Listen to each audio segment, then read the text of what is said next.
Hello people of YouTube, it's Deepak here, and welcome to the DCS World News for the 19th of November 2022. I hope you all enjoyed that video there on the heat blur F-15E and how to operate the radar from the back seat. It was quite a complex one to research and to put together, so I hope that did the job of succinctly describing how the radar works. Welcome to the stream, Tog. Welcome Storm Kambari. Welcome Paul Dillon. Welcome Pink Floyd. Welcome Dancer. Welcome everybody. And yes, indeed, it is a little bit cold outside. Here in Stockholm, it's been snowing today, so it's looking a bit chilly outside, but it's looking like winter, which is also nice. Hello, Fault Raver. Hello, Irish Pat. Hello, hello. Welcome everybody. So yes, that was the most recent video in my series all about the Tomcat. Next week I'm going to start demonstrating air-to-air weapons employment in cooperation with the Rio. I think that's going to be a bit of fun, because I already demonstrated the kind of emergency ACM short-range modes as commanded by the pilot. So next week we'll demonstrate how the pilot and Rio can work together in order to engage longer-range targets, basically do BVR engagements. So that should be a bit of fun. Welcome Jep, and welcome Griff Nizzle. Description's fine, my brain is small and very smooth. Oh dear. Yes, very good. Aim device and push button. Yes, F-14 is quite a complex aircraft. It is from an era when, these things required more than one crew member. Especially a device as complex as the AUG-9. So, as always, we're going to start the news this week with the Eagle Dynamics newsletter. I'm going to go ahead and bring that up. And dear fighter pilots, partners and friends, what about us ground attack pilots? Hey, we're pleased to inform you that DCS Open Beta is now on version 2.8.0.32937. This update contains fixes for the F-18 Hornet, the H-64D, AV-8B NA, new airfields for the South Atlantic Mach, actually quite a few new airfields, and DCS Mosquito FB4 texture template is now available. The DCS F-16C Viper has also received a large number of improvements that are detailed in the changelog, also detailed in a video from Matt Wagner. Also included in the latest Open Beta are 9 new World War II missions for the Channel Map. These missions represent historical events during Operation Jubilee on August 19th, 1942. We look forward to your feedback. Thank you for your passion and support. So, hello Sim Taylor, welcome. Lionel Bowhunter, welcome. I'm so happy to see and hear you, Deepak. Greetings from France. Ah, fantastic. Good to have you aboard. So this week, the Open Beta, there was development progress. DCS Open Beta is now running version 2.8.0.32937. I can say that version number all day. Included is a large list of fixes and additions that we encourage you to check out for yourself by updating to the latest Open Beta version. Notably, the South Atlantic map has 7 new airfields and now supports the new 2.8 lighting technology. Only the second map to do so after the Persian Gulf. So this is pretty... Oh, actually, there you go. Initially launched in DCS Persian Gulf. I should read the newsletter, then I would know these things, but I already knew. The multiplayer debrief scoring issues have also been resolved. Please read the full changelog. We will in just a moment. There also was a hotfix yesterday, so I guess some things slipped through. Oh, what's going on here? Michael John, I think everyone likes the fact that the Tomcat is the only aircraft that can use the mighty AIM-54. Eagle was going to be able to use it, says Tog. That's incredible. Imagine hanging AIM-54s off of an Eagle. It would kind of... They feel oversized to go on anything smaller than a Tomcat. Yeah, AIM-120D has a similar range. As I understand it, that's correct. I believe the AIM-120D is, in fact, basically a Phoenix. DCS changelog 2.8 blah blah blah. Yeah, I know, Tog, I know, but this is all we have this week. Or is it? I do have some nice little fun things to show you a bit later. So anyway, F-15C Viper development progress. The Viper has received a vast update that resolves many of the previously reported issues. We're pleased to provide you with an updated HMCS in ACM bore mode, improved Mark 84 and CCIP accuracy, corrected AGM65D handoff, and the addition of completed engine sec functions like the nozzle position. So you can now actually flip the engine mode into secondary, and it operates as the real aircraft does, which is kind of cool. For a review of these features, please check out Matt Wagner's video, which is up now. We'll do that in just a moment. Griff Nizzle. SR-71 and Phoenix OG Chag loadout. Very good. Operation Jubilee, New World War II missions. 9 new DCS World War II missions have been released for the channel map, all based upon the events of the 19th of August 1942 during Operation Jubilee. Sounds like a fun time, but it was war, so I guess it wasn't fun. The airframes covered include the Allies. The airframes covered include the Allies Spitfire LF Mark 9, P-51D Mustang, and for the Axis either the Bf-109 K4 Kurfürst or the Focke-Wulf 190A8. Please note the World War II Assets pack is required as it adds to the overall immersion. The missions have been designed to encapsulate how it would have felt to take part in the overall operation. You will see and hear other sections and Gruppe as they execute their primary tasking. Your new mission sets include bomber escort, beachhead, close air support, anti-shipping strikes, and bomber intercepts. Ground and naval-based controllers will provide instruction where appropriate, and troops/vehicles will actually be landed on the beaches at Dieppe. That's pretty cool. Each mission has a selectable difficulty level to suit a player's individual skill set, from hardened veteran to those just starting out in DCS World War II. These new missions can be found by selecting Mission from the main menu. After selecting your airframe of choice, you will face the Operation Jubilee missions. Thank you again for your passion and support. Cool. TOG, then there's the AIM-152. Yes, I need to look this one up, actually. And of course, we have... what is it that Typhoon has again? It's not Brimstone, that's the air-to-ground one. What's the air-to-air missile that Typhoon has? Which is quite good. I'm sure chat will tell me in just a moment. And they'll also tell me that I'm dumb. Griff Nizzle, reject MFD, embrace kitty tradition. Very good. Lionel Bowhunter, I have both aircraft, F-16 and F-18, and I'm not able to choose one to fix my work on it. I love both. Both are really, really good, and both are at a very high level of completion at this stage. I would say probably the F-18 is slightly more complete right now, but the F-16 is catching up pretty good. Meteor, thank you. Wow, okay, everyone... I was just... showered with meteors, you might say. Fantastic. Yes, Meteor. It is included in the game via some third-party kind of community mods. I don't know how accurate those are, but it looks like a very, very impressive missile. Zigzag, Pink Floyd. Wouldn't it be cool to have the USS Enterprise subsonic at 60,000 feet as a target? That is also a community mod. If you want to have the USS Enterprise in DCS, you can. You can pretty much do anything you want in DCS. That's one of the great things about it. So anyway, that's the newsletter for this week. Let's jump into the changelog. I'm going to leave the hotfix just now. We'll go straight into the actual main update. This landed on Thursday. Yeah, players getting no scores in multiplayer debriefings. That's been fixed. That's a good one. Anything else exciting in the DCS World ones? There was a new task added actually for Recovery Tanker. Our boy Spudknocker, who is here as always, did a video on setting up Recovery Tankers in the mission editor. AI F-18s will now release the TALD. Anything else exciting? AIM-120 improved tracking of slow targets. Improvements made to the tracer round smoke. That sounds interesting. I wouldn't mind taking a look at that.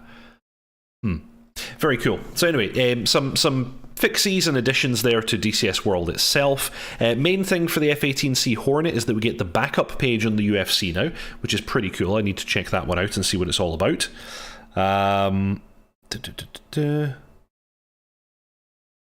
Yep, just checking in with chat.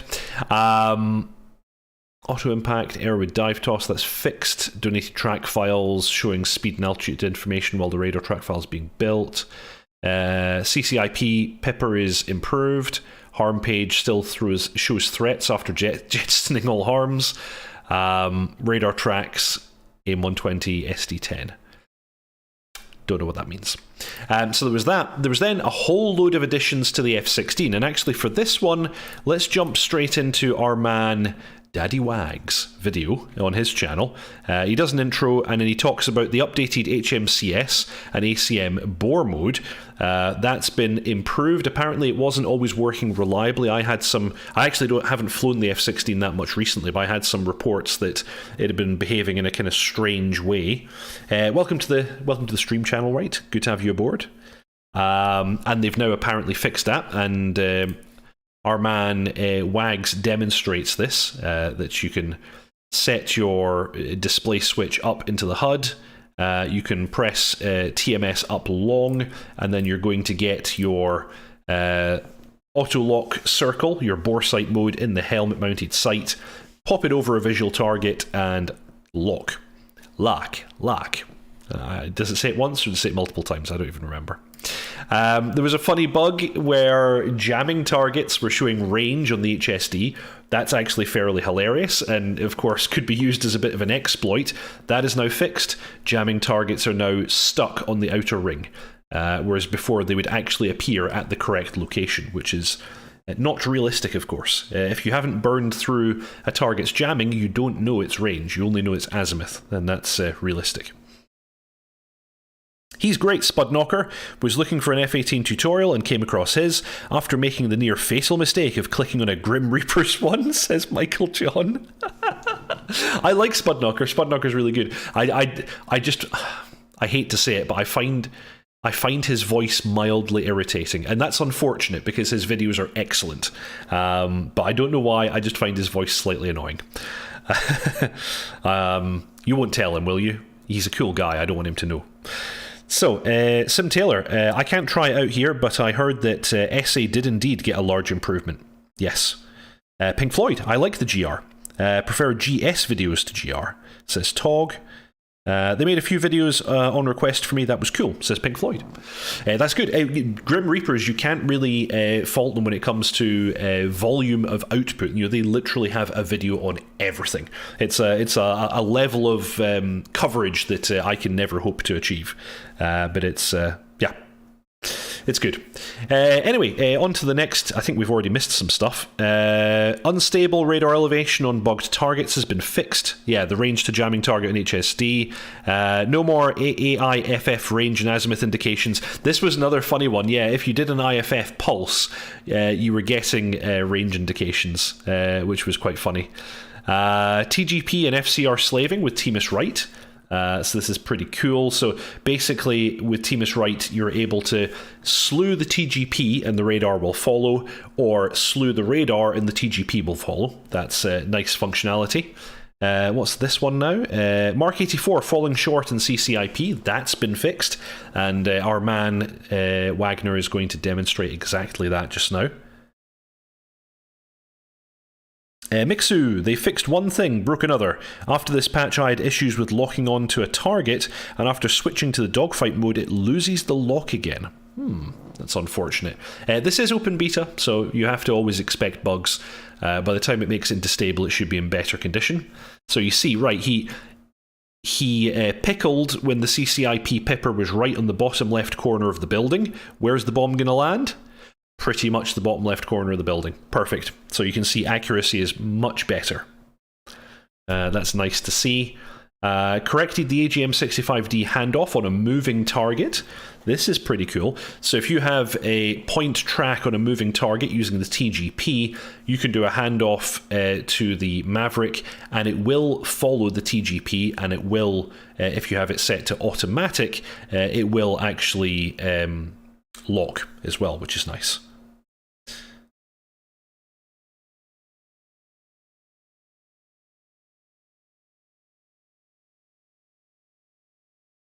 So here we go. He's got his point track on the TGP. And you can see the Maverick has already locked up. It's already got a stable lock there without him having to do anything because he was in automatic mode. So that's working quite nicely there. Very, very nice. And then the last one that he talks about in his video is adding the secondary functions of the engine controls. So you have this guarded switch called engine controls. It's got settings for primary and secondary.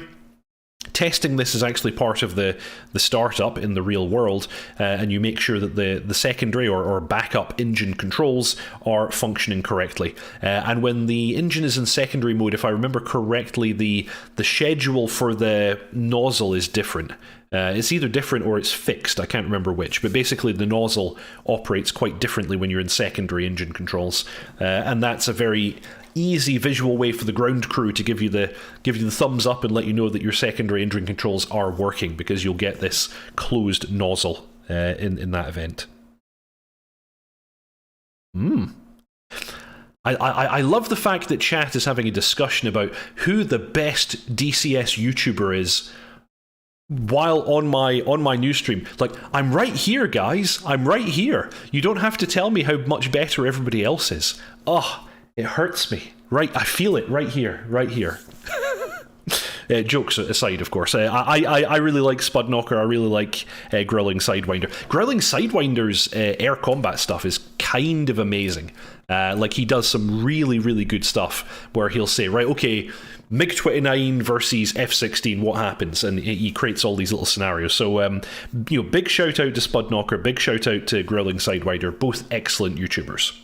Red Kite, oh, Red Kite, brilliant, absolutely brilliant.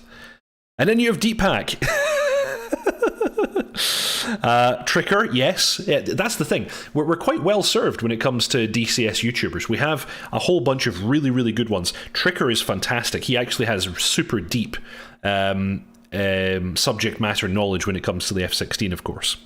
Mr. Yeti, in other news, anyone seen the Normandy 2 videos? Came out a couple of weeks ago, but I've not been on the SAT live stream. I've not even seen this. I didn't know that there were videos yet. That's really cool. We'll need to dig those out and see if we can find them. Max Power Switch, yes, Griffnizzle. Sadly, Max Power Switch has not been implemented in a F-16 for a very long time. Current F-16s do nothing when you flip that switch.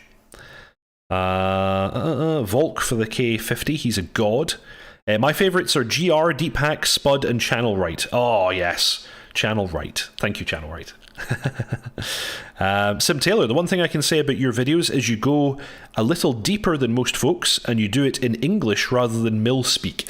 I'm actually, I don't know if I should spoil this or not, but I've been thinking about messing around with the YouTube Shorts format, because I've seen a bunch of DCS people doing this, but I was going to make a joke with it because I know that I can't do it. Like, some people, because they're very skilled with video editing, I am not. You may notice that I don't edit my videos at all. I just try and do everything in one take as much as I can. Yeah, I was going to do one of these 60-second videos where basically the entire 60 seconds is the intro, and me debating about whether I can manage to teach you anything in 60 seconds or not. And yes, spoiler alert, I can't. I probably can't teach you anything in 60 seconds. I'm a bit too slow and ponderous. But that does mean, you know, as you say, I'm going into a little bit more detail, perhaps. Here's hoping. Michael John, haha, your Hornet tutorials are great, Deep. I've learned an awful lot. You've got the ability to make complex things easy to understand, which is something a lot of others lack. Nice. Thank you very much. That's very kind of you to say so. Jep, where's the Kiowa? We don't know. No news on the Kiowa for just about a year now, I would say. Hopefully we're going to hear more about it at some point soon. I'm really excited for it. I think as of right now, the only news we have is it'll be ready when it's ready. It's going to come one day. Irish Pat 64, we were very, very lucky, but we all bow to the great Deepak and Chuck. Thank you, Irish Pat. Leoby for laughs. Yes, yeah, Leoby's good as well. Who else is chatting? Pink Floyd. Yeah. Oh, is Leoby still around? People are asking. Yes, I believe he is. I looked at his channel not that long ago and I saw that he was still posting. Channel Right, you've got a strong voice and you do your videos well. I always check out your tutorials, Deepak. Thank you, Channel Right. This is like this was me fishing for compliments and you guys have delivered. Thank you very much. I feel better now. Thank you. Anyway, let's continue with the changelog. The F-16, most of what is in the changelog here was actually demonstrated in the video. I don't think there's anything else particularly. Yeah, tail numbers and the LODs. It's all small stuff, really. Bunch of fixies. I love this one. This made me giggle when I read this. Fixed. AIM 120 being guided by FCR when it's off. So you can have your radar on, you can lock somebody up, you can fire your AMRAAM, and you can flip the FCR power switch off, and the missile will still guide, as if your radar is still on. That's sort of hilarious. Oh dear, brilliant. Then AH-64D, total controls MPD profiles added. I guess this is MPDs that ape the Apache ones that you can have in real life. Fuel advisory should not show in EUFD if fuel page is open. There's a paint kit update, bunch of fixies. Yeah, mostly fixies. No kind of big additions here, but that's fair enough. A couple of fixies to the supercarrier. Big fix for the Jeff. Integrated configuration panel GUI not open if there's wind. This was a big problem. I actually, in none of my missions was I able to actually make use of the new configuration GUI that they created, which is a shame because it looks really cool. Anything else exciting? They've fixed accuracy on LS6 100 and 250 bombs. No, nothing much. Mirage F1 continuing to get updates from Aegis, which is nice. And then we got a bunch of updates from Razbam on the Harrier, which I'm really surprised to see. I thought that all efforts were going to be going into the Strike Eagle and the Harrier would be totally forgotten. But this is the second medium-sized update that we've had.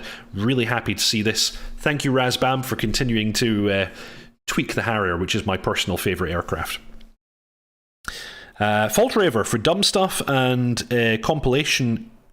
Canonical, yes, I've watched his stuff. He is kind of funny. Cinematics, Hornet developments for tutorials, deep. Thank you, Tog. Did tail numbers not work before? Didn't even notice. I think the issue was that they were disappearing on certain LODs. That's all. But that's fixed. GS worth a look then. I've not seen much of his stuff yet, asks Michael John. Yes, check out Growling Sidewinder. I'd forgotten his name now. Check him out, he's really, really good. Mars War, thanks for your vids, man. Any plans on doing Mirage 2000 tutorials?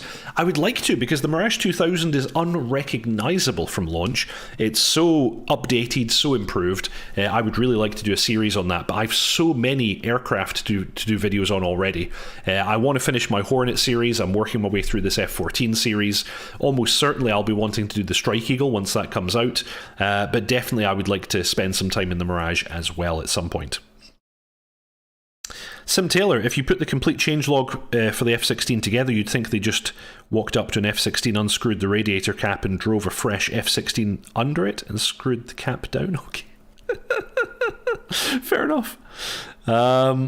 Irish Pat, nobody does Open Chat DCS newsletter review like this. I really do appreciate and enjoy the chats, says Irish Pat. I agree. I think that, not to toot my own horn, I'm actually tooting the horn of chat.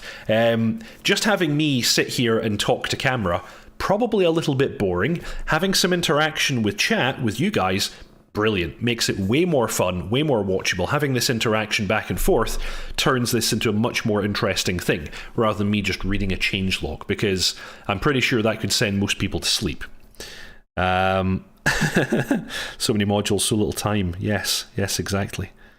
Hopefully the F-18 will get data cartridge soon, says Channel Right. Yeah, I would love that. I want all the aircraft who have DTC to get it.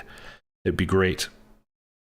Also waiting to see the update on the FM for the F5. That would be nice. I haven't taken the F5 up for a while, but I used to be a big fan of the F5. It's a really nice aircraft. So, some fixies for the MiG-19.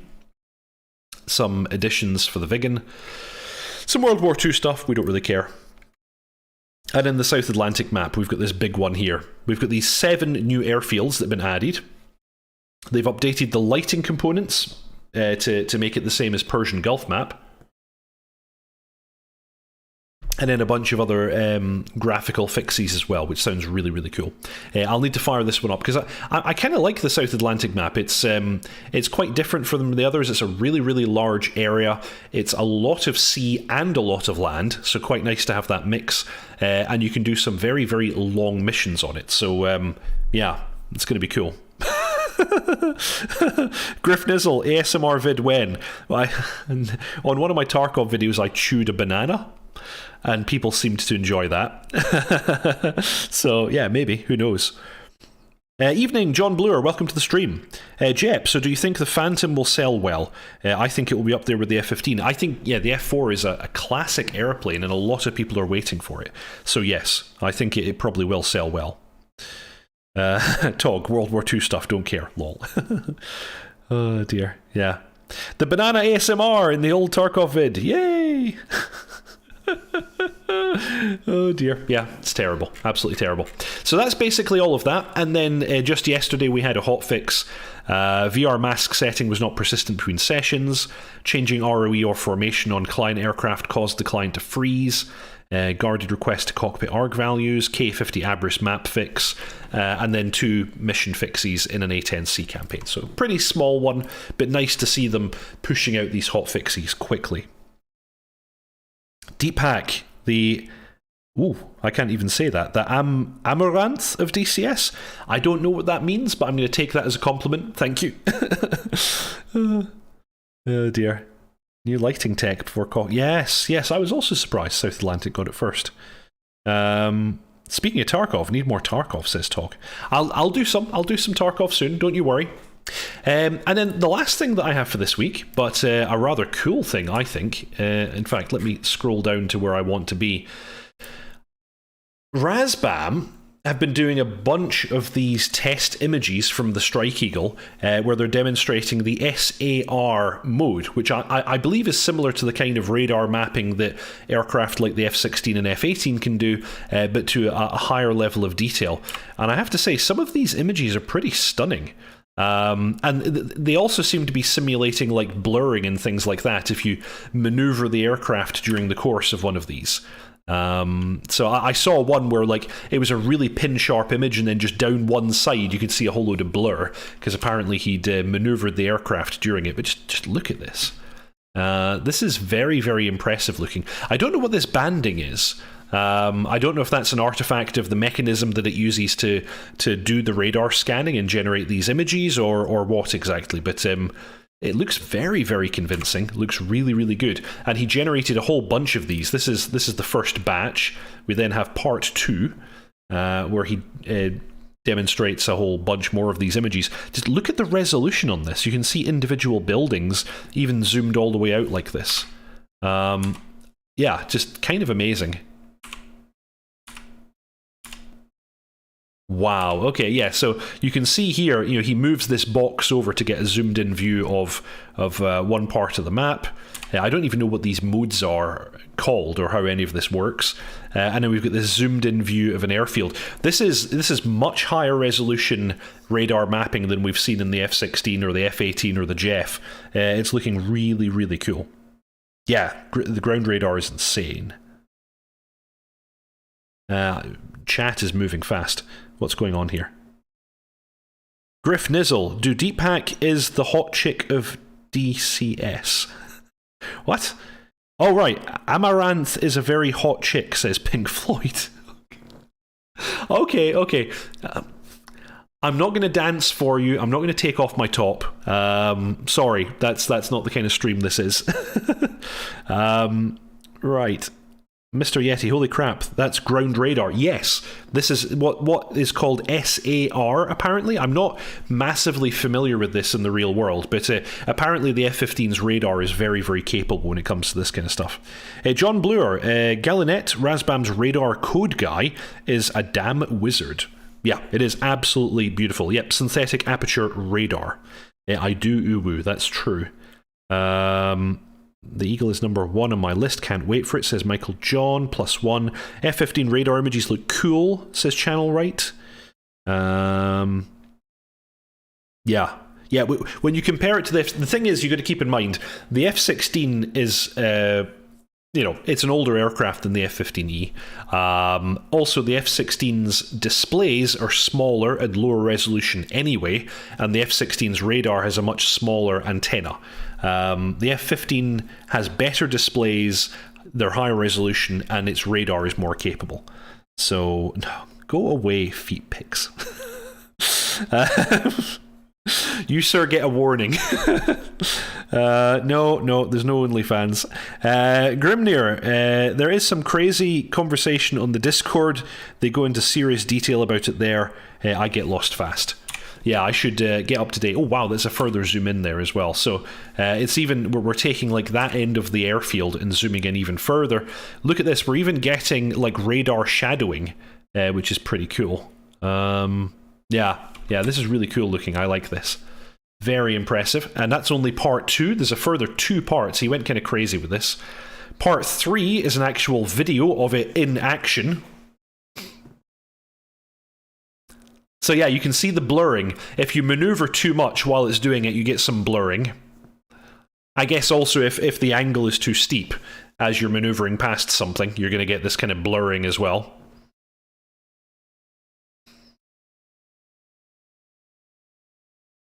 Yeah, totally agree, John Bloor. If and when they get into the Harrier 2 Plus, we're going to get some really cool stuff, because the Harrier can do a bunch of this kind of stuff as well. It has, you know, basically the radar from the F-15C, or at least an older version of it, so you can do all that kind of stuff. Yeah, the radar looks absolutely amazing. I wonder if the F-15E will set a new price record, asks Pink Floyd. I have no idea. Let's grab this other video here. So he's demonstrating generating a SAR map. He's selected his little area, waiting for it to process. Oh, this is ships, I guess. Are we doing SAR on ships? Zoom, enhance. Yes, this looks like a ship to me.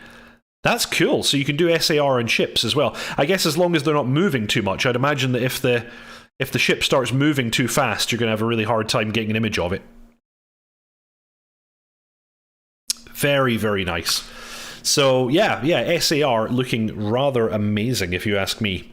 Very, very nice. So those are the most recent updates from Razbam. Somebody was saying that there are DCS Normandy 2 videos that we can take a look at. Let's have a little look here. Is this the what? No, this is a year ago. 1 month ago. Do we have any videos showing up? Flight School has a video from it. Is this the one that people are referring to? I wonder. Let's see.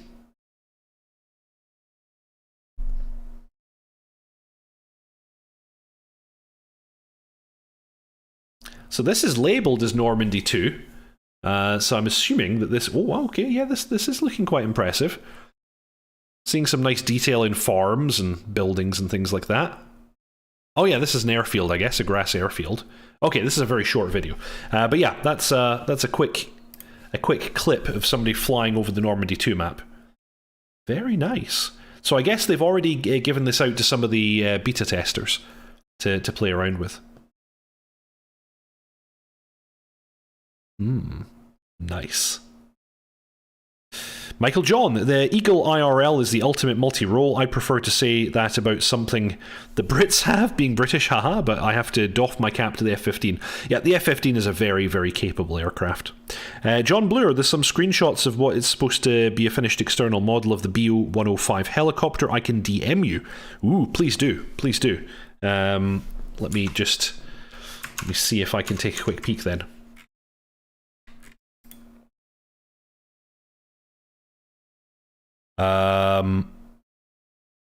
From yesterday. Nice. I just got the Thunderbolt, looking forward to ploughing up runways on both coasts trying to take off. Hopefully not. So yeah, if you have that John Bloor, go ahead and send it to me. Otherwise, that's probably about all the news that we have for this week. Nothing else massively exciting going on right now. Really cool though to see those SAR pictures and videos. I think that's most impressive. What Razbam are doing with the F-15E is quite exciting, and still very hopeful that we're going to see it kind of mid to late December. Let's see what happens. Oh, I just maybe got a message. Yes, here we go. Right, let's see what we can do with this. John Bloor has direct messaged me some pictures. I'm going to bring them up, and then I'm going to share them with all of you. Thank you very much, John. That's very, very kind of you. So let's start here and bring this one up. Oh, thank you very much for the donation, Irish Pat. That's very, very kind of you. I salute you, sir. Your support is very, very much appreciated. Time to pimp the VAF. Yes, don't worry, I won't forget. So anyway, here we go. Here's an image that was just shared by John Bloor of the BO-109. We've got this one here, looking quite nice. We've got some detail up on the side of the aircraft. Yeah, lots of labels. Good to see. A nice overhead view. Yeah. It's a kind of weird, interesting looking helicopter, but very capable. Everybody remembers the video of this thing flying below treetop level through a forest, which was quite an impressive demonstration of the thing. Griff Nizzle, what actually got released this year? Apache, South Atlantic, MB339. Yes, also Mirage F1. Don't forget the Mirage F1, it came out this year. Mosquito as well, I guess. But we don't care about World War II stuff. Oh, happy Thanksgiving. Yes, absolutely. Happy American Turkey Day. So yeah, thank you very much for that, John Bloor. Good of you to send these in. A bunch of images of the BO-109. We haven't forgotten about it. I assume it's coming to us one day. It'll be nice to have a shot of it. It'll be interesting to see what ED brings to us in December. I don't think ED are releasing anything in December. Apart from, I guess we might be seeing the Black Shark 3. That's the only thing we might see. Oh yes, still waiting for the MB339 review. Yeah, I do intend to do that. And the VAF even has a livery for it now, which I'll be making use of in that review. You may have noticed that in all my videos, wherever possible, I use VAF paint on my aircraft. Always got to pimp the VAF, which is what I'm going to do right now. So the VAF, the Virtual Air Force, is a online virtual squadron, which was originally started by myself in dotChuckles. It's an opt-in milsim style approach, and you can join as a freelancer and fly any aircraft you want, whenever you want. Join any of our sessions or whatever. Also, there's the opportunity to join our internal squadrons if you'd like something more structured. In the internal squadrons, we have mandatory training, which includes a type rating, and we also do additional qualifications on top of that.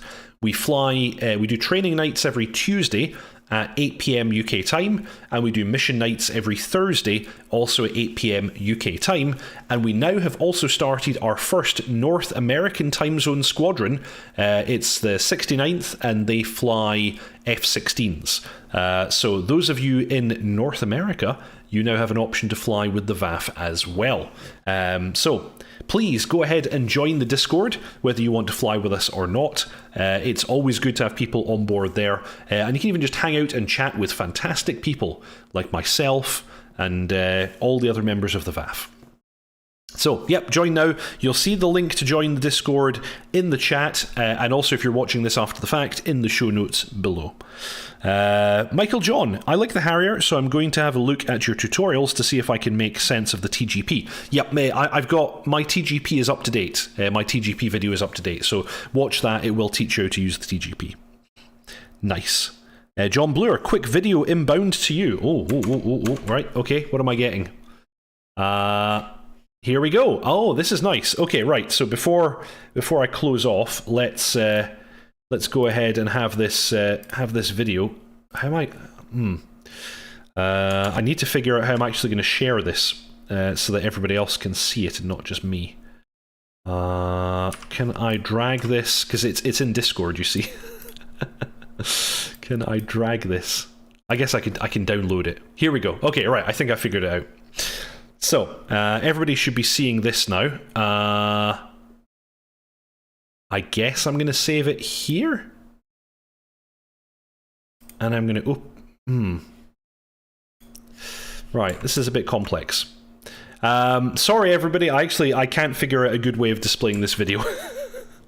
But there's a video where they basically rotate around the BO-109 and show off the model. It does look very cool, but sadly I can't quite figure it out. Terribly sorry. Yes. What? Oh, come on, Griffnizzle. Don't say that. They're all very, very good. Thank you, Stevie Beats. So yeah, that's basically the DCS news stream for this week. Thank you very much, everybody, for watching. If you haven't already, please subscribe, like, and comment. That's a really big help to me and to the channel. And also, if you would like to, there's the opportunity to join DeepHack's Ground Crew, which is a YouTube membership system, by using the join button below. Big shout out to the current DeepHack's Ground Crew members in the form of Frantic Stone, Channel Wright, Storm Kimbari, Byron Farrow, Leo Netzel, Harish Rajan, Mangash, Pink Floyd, J.R. Walker, Chandro Hedgewald, and Griffnizzle. Thank you very much, all of you, for your support. That's everything for this week. Thank you very much for watching. Fly safe, and I'll see you all next time. Ta-ta.